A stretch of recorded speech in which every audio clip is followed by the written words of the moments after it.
Have you ever felt a strange itch in a certain spot on your body and wondered what it could mean?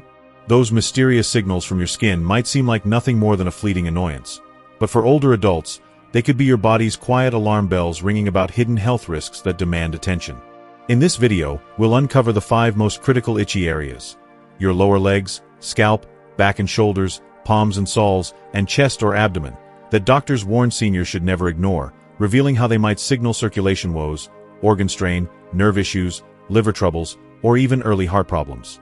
Stick around until the end, because we'll not only break down each warning sign with real-life stories and expert insights, but also arm you with simple, proactive steps to catch these issues early, potentially safeguarding your vitality and adding years of comfort to your life.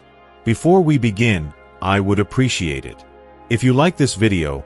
You can help me continue to spread the old age lesson. If you haven't subscribed yet, I recommend you subscribe and turn on the bell so you don't miss any videos. If you like this video, please comment number 1. If you don't like it, comment number 0 to let me know, so I can make a better video for you. Now let's get started.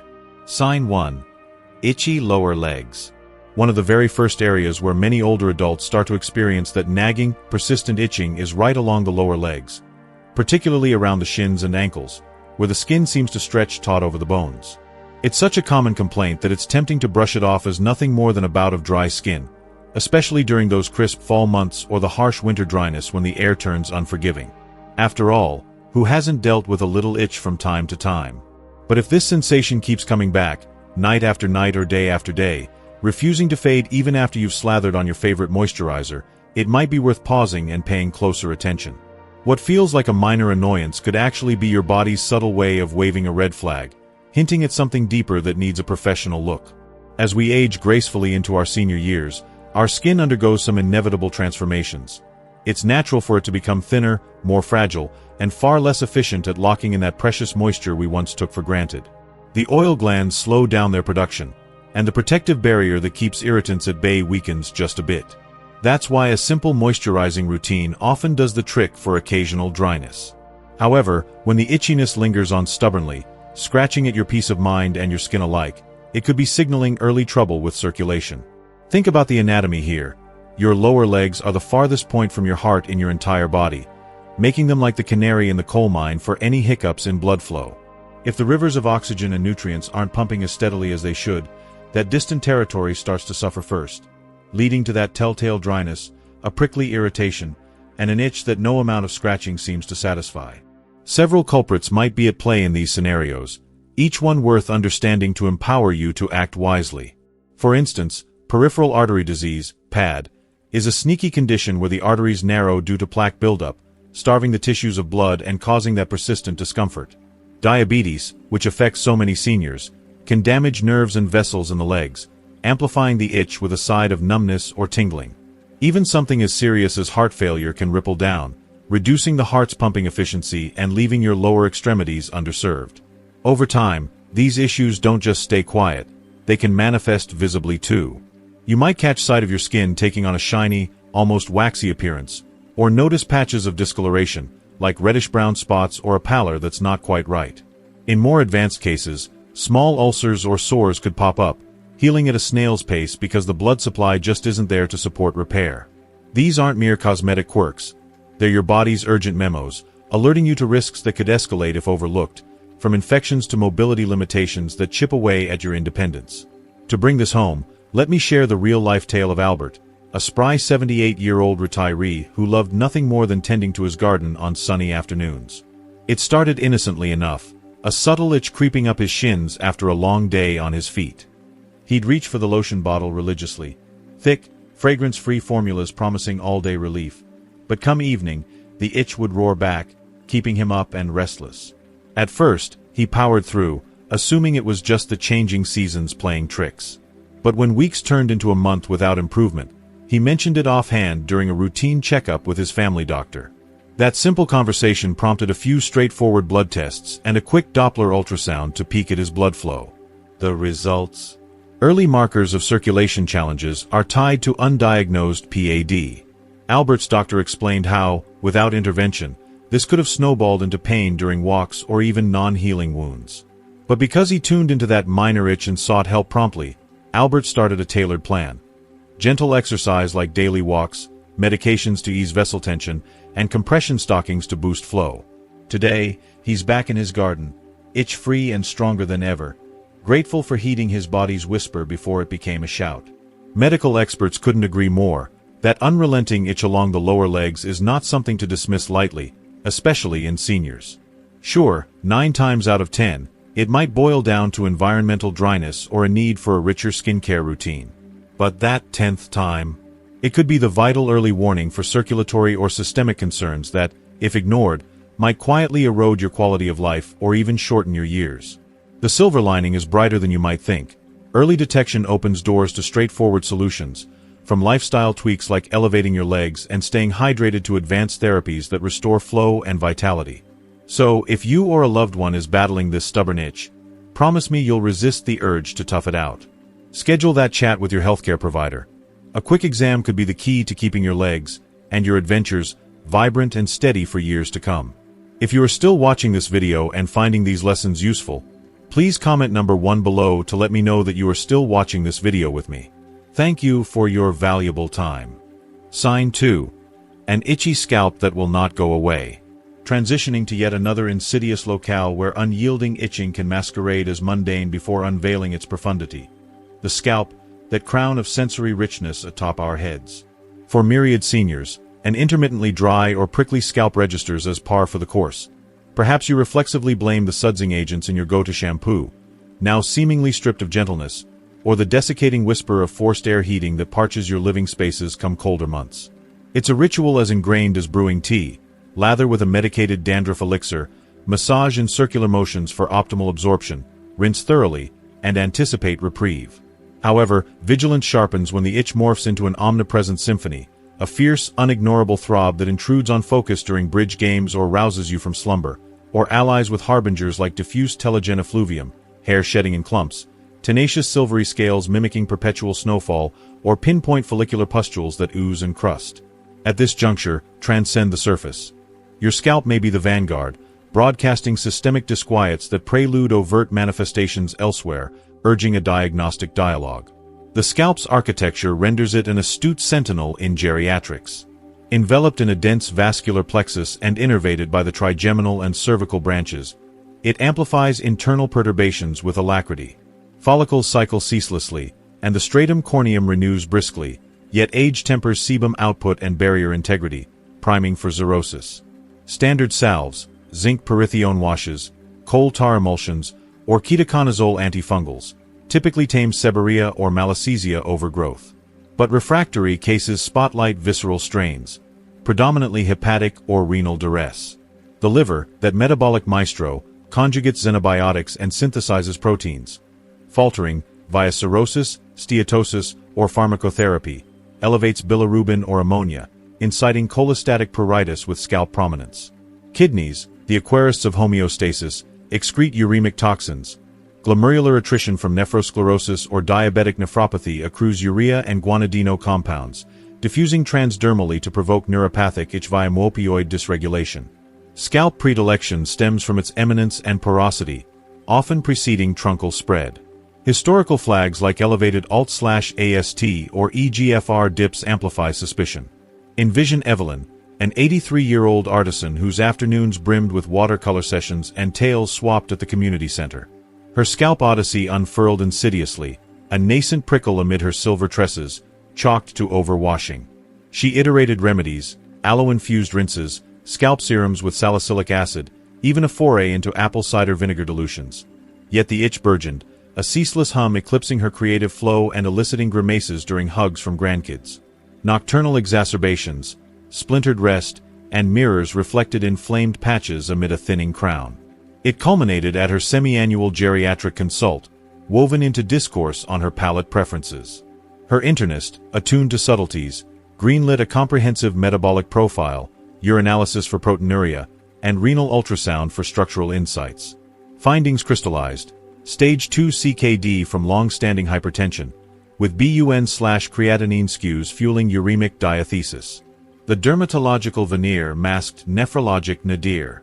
Evelyn's regimen pivoted: ACE inhibitors titrated for renoprotection, low-potassium fare to alleviate burden, phosphate binders, and gabapentin for pruritic neuralgia. Quarterly EGFR rebounds and subsided erythema affirmed progress. Her scalp hushed, brushes danced freer, and she now journals her voyage, inspiring peers to vocalize small woes. Physicians harmonize. Geriatric scalp pruritus evading empirics merits multidisciplinary referral, eclipsing the frequent pityriasis capitis simplex or lichen simplex to unearth organogenic omens. Untethered, hepatorenal vicissitudes cascade, encephalopathy, fluid overloads, or dialysis imperatives, eroding vitality's span. Conversely, prescience proffers plenitude, serologic surveillance, hepatoprotectants like silymarin, or dialysis deferral via SGLT2 inhibitors. Attunement isn't paranoia. It's stewardship, amplifying longevity's chorus. If these revelations stir you, chime number 2 in comments. Your echo fuels this fellowship. Unsubscribed? Remedy that. Subscribe, bell activate, and let's co-navigate senior sagacity unmissed. Sign 3. Itchy back and upper shoulders. Persistent itching on the back and upper shoulders emerges as a stealthily pervasive warning signal that demands unwavering attention from seniors, positioning itself as an unignorable cue amid the myriad subtle shifts of aging. Within the ebb and flow of daily existence, whether it's the quiet rhythm of morning coffee rituals, the gentle exertion of light household chores, or the reflective pauses of evening downtime, it's all too human to relegate this prickling unease to the category of transient trifles. One might easily pin it on the subtle abrasion from a collar that's seen better days, the evaporative tug of perspiration after a sun-dappled walk in the park, or the inexorable march of chronological skin alterations, where epidermal thinning, reduced elastin production, and compromised ceramide barriers conspire to heighten vulnerability to irritants. Nevertheless, should this tactile torment endure relentlessly across multiple weeks or embed itself chronically over months, eluding every effort to rationalize or soothe it away, it transforms into a poignant emblem of latent physiological discord, one that could insidiously cascade into broader impairments of mobility, sensation, or metabolic harmony if permitted to simmer unchecked. The escalation to concern reaches a crescendo when time-tested topicals betray their promise. Envision cycling through an arsenal of readily available remedies, be it the cooling embrace of menthol-infused gels, the emollient richness of shea buttercreams, fragrance-free hypoallergenic barriers, or even the therapeutic soak of colloidal oatmeal infusions, and still confronting an itch that mocks these interventions with undiminished fervor. This defiance underscores a narrative beyond superficial dermatology. The anatomical canvas of the back and upper shoulders constitutes a veritable neural nexus, laced with an elaborate tapestry of sensory fibers, proprioceptive relays, and autonomic branches that extend tendrils deep into the spinal cord and beyond, rendering it a frontline reporter for systemic whispers. In the geriatric demographic, where polypharmacy, sedentary tendencies, and hormonal fluxes amplify susceptibilities, such pruritus frequently unmasks nascent neuropathic syndromes, wherein neural integrity frays under duress. Foremost among these is the surreptitious advance of type 2 diabetes or its prodromal shadow, prediabetes, wherein hyperglycemia fosters microvascular sclerosis and glycation end products that corrode myelin sheaths, birthing a sensory polyneuropathy that inaugurates with precisely this zonal enigma. This solitary itch seldom travels light. It often convenes a symposium of ancillary harbingers that heighten the imperative for scrutiny. An effervescent paresthesia evoking the fizz of carbonation against flesh, episodic hypoesthesias that estrange the limb from proprioception, or paroxysmal dysesthesias akin to smoldering coals intermittently fanned to flame. These multimodal manifestations transcend inconvenience, constituting a symphonic summons for multifaceted diagnostics, encompassing electromyography to gauge conduction velocities, comprehensive serologies for glycemic indices and inflammatory markers, or even immunofluorescent assays to interrogate autoimmune overlays. To vivify the imperatives, contemplate Walter's Odyssey, a 74-year-old aficionado of local history societies, whose archival dives were progressively hijacked by a spectral itch delineating his scapular and trapezius realms like an errant cartographer's line. For the better part of 6 months, he navigated it with forbearance, deploying capsaicin patches and ergonomic pillows, ascribing it to the whispers of winter aligning with his arthritic twinges. It was only in the serendipity of a quarterly wellness dialogue, where the grievance slipped into conversation, that his practitioner mobilized a diagnostic flotilla. Oral glucose tolerance testing, fructosamine quantification, and peripheral smear reviews. The tableau unveiled dysglycemic thresholds teetering toward overt diabetes mellitus, entwined with a subclinical polyneuropathy imperiling his fine motor finesse for turning fragile pages. This prescient unmasking propelled Walter into a symphony of stewardship, glycemic orchestration via continuous monitoring devices, neuroprotective pharmacopoeia like duloxetine, and neurovascular rehabilitation through Tai Chi infusions, recasting his narrative from one of encroaching obscurity to illuminated continuity, where historical tomes now unfold beneath hands steadied by sagacity. The chorus of medical savants, from physiatrists and diabetologists to integrative dermatologists, resounds with a clarion call for amplified surveillance of this symptom, particularly when it flaunts traits of inexorable chronicity, crescendoing acuity that besieges vocational or avocational pursuits, or crepuscular aggravation as diurnal distractions wane and histaminergic surges align with melatonin troughs, transmuting nocturnal sanctuaries into arenas of sensory siege. Beyond pilfering slumber's reparative quotient, thereby incubating diurnal lassitude, cognitive fog, and affective undulations, this motif may cipher profound codas of glucoregulatory lapses, demyelinating drifts in somatosensory pathways, or electrolytic vitaminous asymmetries that erode the bedrock of homeostasis. The alchemy of anticipatory action gleams brightly. Nascent identification unlocks a pharmacopoeia of precision, from alpha-lipoic acid neurocosmetics to transcutaneous electrical nerve stimulation, or from metformin microdosing to B-complex fortifications under nutritional genomics guidance, each thread woven to recalibrate comfort without appending life's loom. In essence, whether this dermal dispatch resonates in your own epidermis or mirrors the murmurs of a venerated kin, the mandate brooks no ambiguity. Complacency is the foe to fell. Admittedly, the etiology's palette spans innocuous interlopers like xerotic status from central heating or myofascial trigger points from postural lapses, yet within the palimpsest of senescence, any pruritus that tantalizes tenacity and evades elucidation compels the oracle of clinical acumen, be it a virtual dermatology triage or an in-person neuropathy consult. This ethos eschews alarmism for enlightenment. By attuning to these corporeal codices in the present, you forge a bulwark against tomorrow's tempests, curating an autumnal arc suffused with untrammeled agency, where the narrative of years accrues not as a ledger of losses but as a chronicle of luminous legacies pursued with the poise of prevention. If you are still watching this video and finding these lessons useful, please comment number 2 below to let me know that you are still watching this video with me. Thank you for your valuable time. Sign 4. Itchy palms and soles. Itching that materializes with surgical specificity upon the palms of the hands or the soles of the feet can, at its inception, impersonate a paltry perturbation, conceivably a spirited retort to the alkaline bite of cleansing agents during meal prep, the silta vestige of horticultural dalliances amid fertile plots, or the mundane shear of ambulatory cadence against keratinized epithelia prone to hyperhidrosis. Notwithstanding, in the refined biomechanics of the elderly, these acral extremities ascend as profoundly articulate augurs, endowed with a prescience to illuminate visceral variances that prowl in obscurity, frequently predating their proclamation through florid symptomatology by moons or seasons. This phenomenon diverges starkly from the capricious graze that capitulates to ablutions or unguents.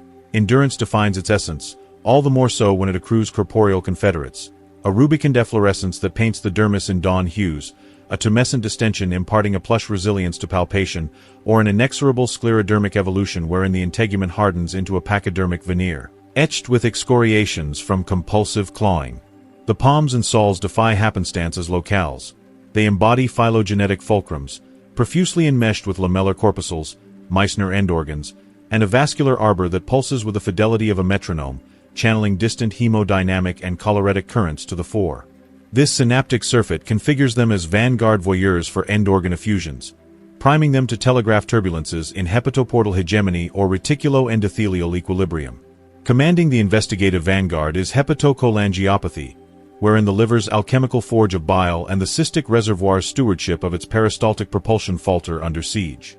Bile, that verdant virtuoso of amphipathic anions and phospholipids, orchestrates chylomicron catabolism. Yet, when intraluminal strictures, granulomatous infiltrates, or fibrotic phalanges, hallmarks of primary biliary cholangitis, cholelithiasis, or iatrogenic cholestases, thwart its trajectory, biliverdin derivatives and lithocholic refluxes inundate plasma, ligating cutaneous muopioid and serotonin receptors to kindle a tropism-bound pruritus emblematic of acral exclusivity. This isn't anecdotal arcana. It's the linchpin in nosologic nomograms for discerning intrahepatic cholestasis of pregnancy analogs in senescence, or paraneoplastic cholestases from pancreaticobiliary adenocarcinomas, entities that can metastasize mutely to portal hypertension sans prodromal steatorrhea or prurient petechiae. Immunopathic insurgencies further diversify the docket. Sclerodermatous variants or hypereosinophilic syndromes can endothelialize these termini, transfiguring them into manifestos of aberrant anti-phospholipid cascades. Visualize Grace's vignette, an 81-year-old custodian of familial lore, whose vespertine vigils over lacework looms and apothecary herbariums were insidiously infiltrated by a crepuscular itch besieging her palmar vaults, synchronizing with the ebb of solar luminance when enterohepatic recirculation amplifies. She parried initially with emollient elixirs and thermal soaks, imputing it to the tactile tolls of her artisanal avocations, but as lunar cycles lapsed into a labyrinthine leitmotif, she interlaced it into her calendric colloquy with her healer. The augur, schooled in topographic semiotics, unfurled a probative panoply, gamma-glutamyl transferase escalations, anti-mitochondrial serary activities, magnetic resonance cholangiopancreatography, and elastographic fibrosis quantifications, exhuming an incipient autoimmune cholangiopathy laced with interface hepatitis, a covert conflagration from cryptic biliary atresia echoes. This anagnorisis ignited Grace's reclamation, cholestyramine sequestrants to mop bile micelles, an antioxidant armamentarium via silymarin and vitamin E synergies, and endoscopic biliary stenting contingencies, not merely exorcising the epidermal exorcism but enshrining her as the unyielding weave in her clan's tapestry of tenderness. The phalanx of biliopancreatic pundits and immunorheumatologists intones with unyielding urgency. Elders must repudiate reticence vis-a-vis perennial palmar-podal pruritus, magnifying the mandate if it's ontogenetically novel, nyctohemeral in nadir, echoing bile circadian cadence, or in cahoots with furtive forerunners like subicteric melanosis, nodular excoriations from lichenified labors, or a somnolent torpor that truncates perambulatory pleasures.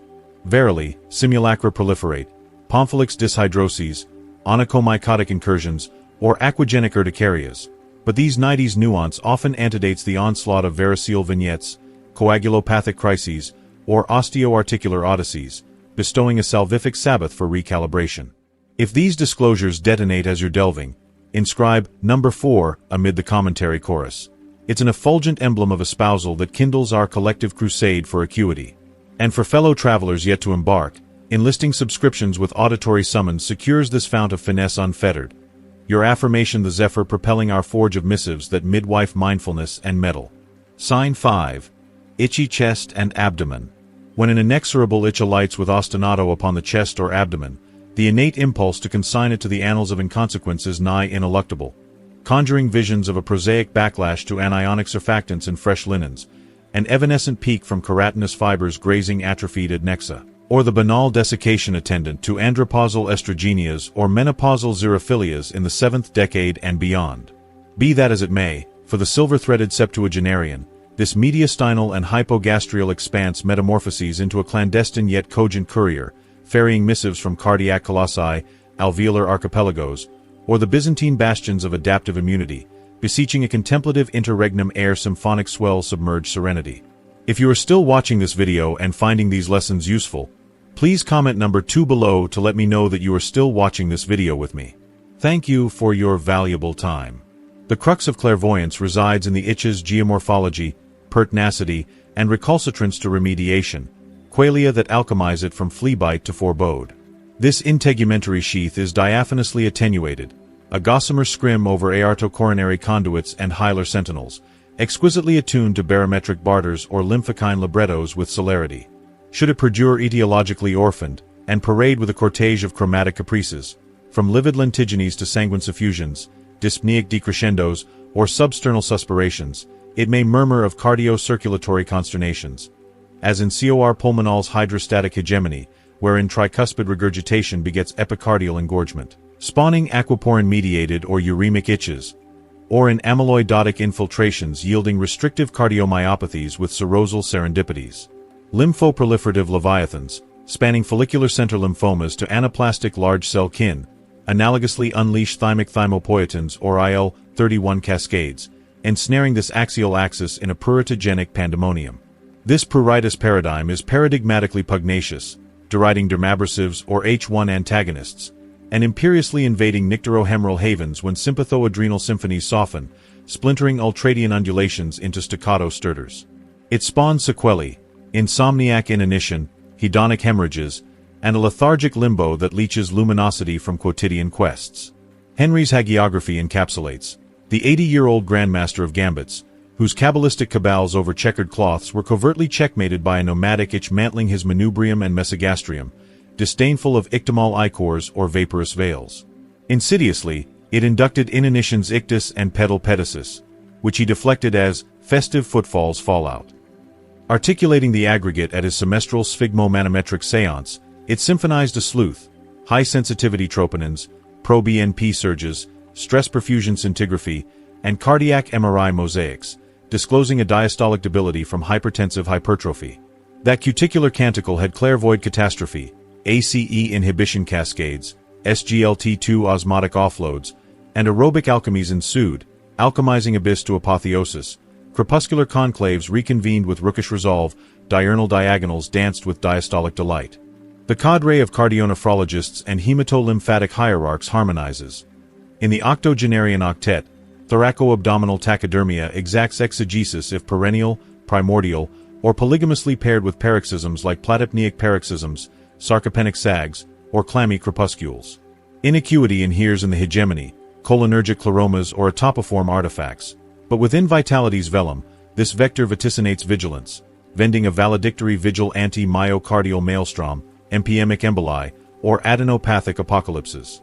Entrust such epidermal epistles to your empiric forthwith, sans senescent scruples post 65. It's the ligature-lacing augury to actuality. The emolument of the expedition?